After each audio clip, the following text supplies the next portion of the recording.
Hello, guys. Welcome back. I'm Christian from Emotions in Wine. As some of you may have noted, I changed the name Zsirai after this trip to Tokaj because the emotions I felt, and as I mentioned already in the introduction, I will try to express, to transmit to you. Please, if you didn't watch first the introduction, because it's a bit of the general information about the location and some things that will happen in the three parts. This is the first one. Here is Mad, as you saw, the main village where I'm based and where the top crews are. This is on the northern part of Mad. Left is the village. On the right is the northwest, something like that. You see wonderful hills, wonderful landscape, very peaceful. This is one of the key points of this area. Yeah, you don't have those steep hills like in other areas or in Tokaj village where it's mostly steep, but it's really a magic place and some vineyards give tremendous results. Here we are in the main cruise. On the left is St. Amash, which is considered the best. I am into New Lasso. In front is Becek, and on the left of Becek was Zsirai. So the main area. Here seeing some of the grapes that they still kept for the botrytis. The season was very tough so far. Hot summer, rainy spring, rainy September. So it's not a great vintage. This is one of the issues that they are facing because of the long period of harvest that they have, as I mentioned in the introduction, and the late ripening of both Furmint and Arche Levello, that are the two main grapes. This is the center of the village. We are seeing our Uradia crew. We will talk about it later. And we are getting ready for our first visit of the trip, Zsirai Winery. We start with the visit of the underground cellar.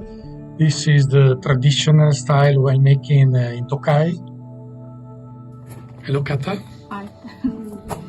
So, really the traditional cellar, as you can see.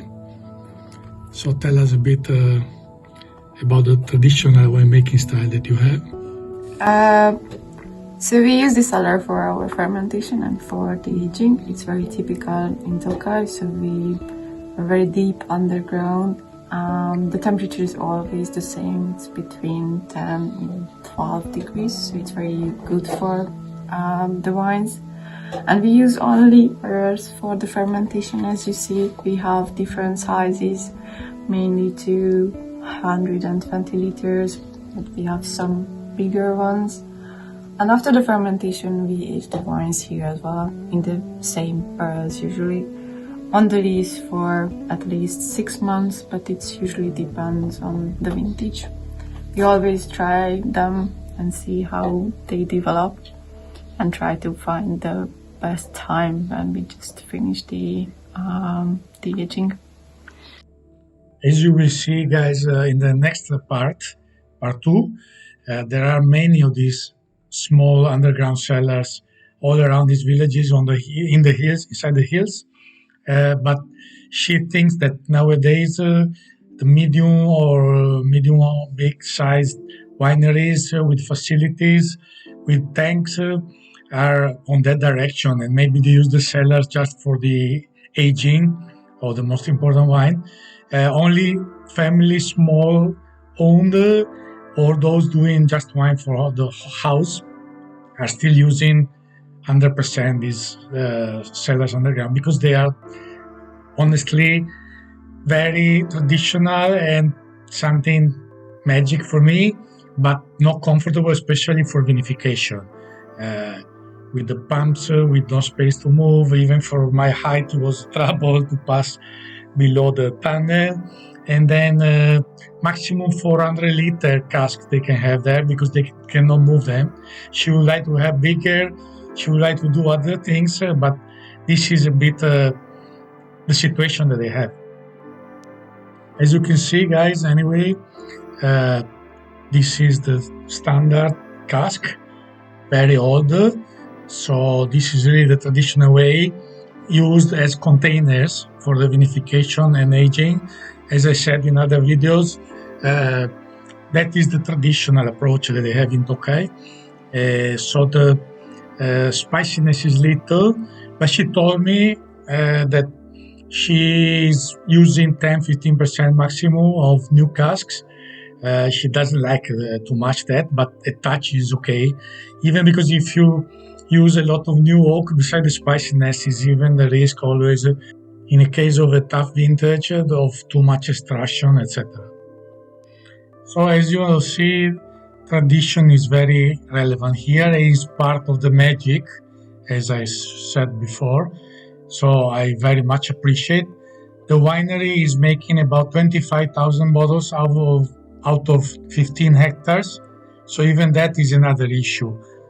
Thanks to the old vines, but then the yield, and then also because of the sweet wines, the yield is very little. So the wineries produce much less than in most of the other global regions, even half of many. So this is another handicap and also making everything more expensive.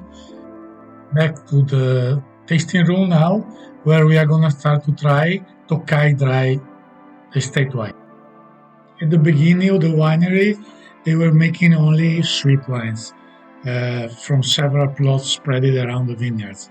Nowadays, not 15 but 16 hectares they have, so more plots spread it.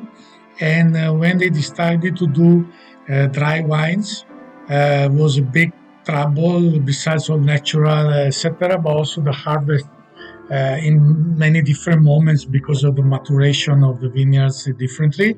So it became complicated to handle. So they also, in that moment, decided to make a blend estate wine. So they selected the best barrels for the cruise, and all the rest they put together in the blend, which is harsh value mostly and Furmi, but is variable according to the vintage, to the conditions and everything, how many bottles they do for the cruise, etc. So interesting concept. 21 vintage was the one where the fermentation stopped itself with a bit higher sugar, but the acidity is very high. It's a great quality vintage. So it's a balance between acidity and sugar. Very nice entry wine. As you said, you do everything natural as much as you can in the vineyards, organic. Of course, it's not easy for a small sized winery to do it all and certify even more nightmare. But you are trying, and then natural yeasts. So everything is spontaneous. Of course, everything is flexible, even due to the vintage quality. As you said, the 21 vintage was the one that the fermentation stopped itself, right? Yes. So some higher sugar in some wines, which for what I tried is well balanced anyway because of the high acidities. But that is also part of the artisanal job of winemaking. It's not a factory like Coca-Cola, and neither like a commercial. Can be, but I don't like. Yes. We have several plots, but the most part of the vineyards is in Tokaj, the vineyard that we saw at the beginning where I was standing in the northern part of Mat. Nice place with mostly quartz in the rock components below the clay, so it's a bit different, and the exposition a bit different also, so giving elegant wines, but also the style of the winery is a bit that, and they have a bit of Becek and St. Tamas and something else. Having quite a few hectares of harsh value, we came up with this talk. I think Furmint is a very good grape variety if you want to see the differences between the terroirs, because it's a very neutral grape. It doesn't have very strong aromas, so it can reflect the terroirs very well. Haslevelu is not a very aromatic grape as well, but I think it has some aromas which is very typical. So if it is the Haslevelu, it's usually honey and flowers in the nose, and I think that's why it's a little bit more approachable for a normal person, not a professional. So I think all of the single vine acidity full mint, it's much more perfect for if you are a professional or a Tokaj lover or something. But if you just want to know the Tokaj wine region, it's your first time in the wine region, then Haslabelu could be a much better choice for a starter. We finish with a couple of sweet wines after trying even the Furman-Becek. Late harvest, sweet, not that high sugar content, not botrytized. And then interesting, first time I try in my life, guy for Tokaj 2021. That is a sort of same concept of the Valpolicella Ripasso. So basically after the Asu, they which is with the concentrated dry berries added on the most. Then they use the pomaces of the concentrated berries, and they put on top, they soak on top another wine, which is of course getting less sweet in this way and less rich, therefore being more on the freshness, and the price is much more affordable. So to conclude, elegance, longevity, high standard even for the entry wines as you've seen. The winery is focused a lot on the foreign markets, so they don't have a huge market inside Hungary, and the prices are very reasonable. So overall, very nice experience. Kata is an artist, so it was nice meeting her and talking to her. Thank you very much. I think we are finishing the tasting. So thank you, Kata, for having us. Thank you. Even in this trip, there was the discovery moment. So after trying a nice wine, I drove to Taija, so the northwesternmost village after Mad, where Szűcs winery is located. Hello guys, here in the hotel, the name is Botrytis, just to stay in the theme. Today I do this special addition, appendix, let's say, because of my discovery. So as I said already in the Croatian trip, you need to ask, talk to the people around. That's where to find new discoveries, new surprises. So I tried something the other night, and this morning I had some free time to go around, also filming vineyards, and I went to see this place in Taija, which is the northernmost village after Mad, more north. And I found this winery. Luckily, I found a person there. I don't know exactly his position. He didn't speak English. He's not the owner, but he opened me the door. He let me try one wine, and I bought something.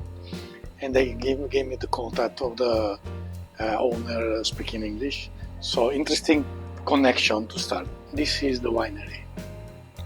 Szűcs. I don't know exactly the pronunciation. Szűcs. They have entry wine, Birtok is called, Taija, so from the village, 2019, so believable even the entry.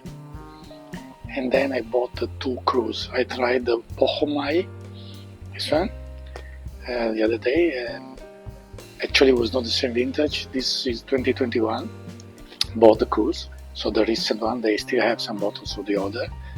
This has higher acidity as I've seen on the website, and a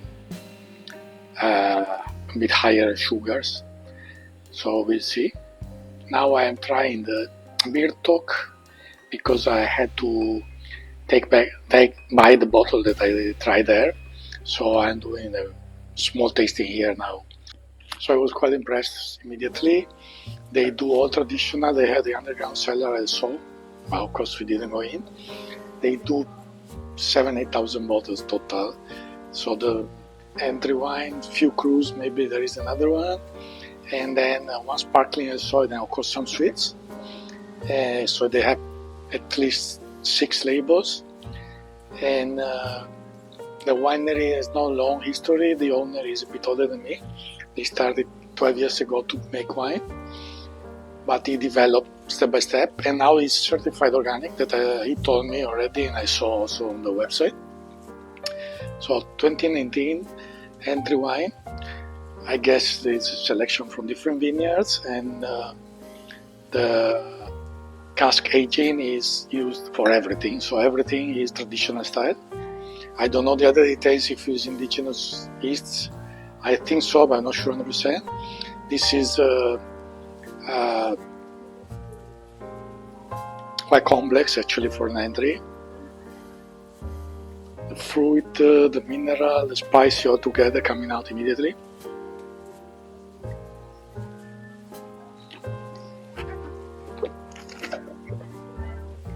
It's very dry, this one. Very long mineral, fresh. The fruit, of course, is immediately. Then you have the aftertaste with the mineral fresh finish. Yeah, good complexity for an entry. Price is reasonable. It's not the cheapest entry, but very reasonable.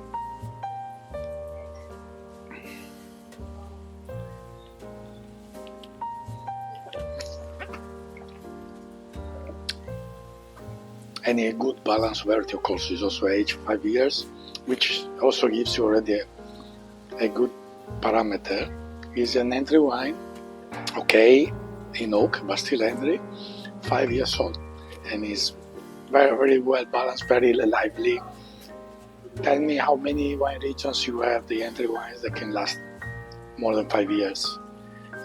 That is already a sign. I'm quite impressed with this surprise. Very tiny, so I guess they don't have any market out of Hungary. But I will investigate more and see with the other wines. So nice surprise. I'm very happy with that. Thank you for watching, guys, this part 1 of the trip. Hope you enjoyed. Stay tuned, like, subscribe, comment, follow us as usual with passion. Thank you and see you next time.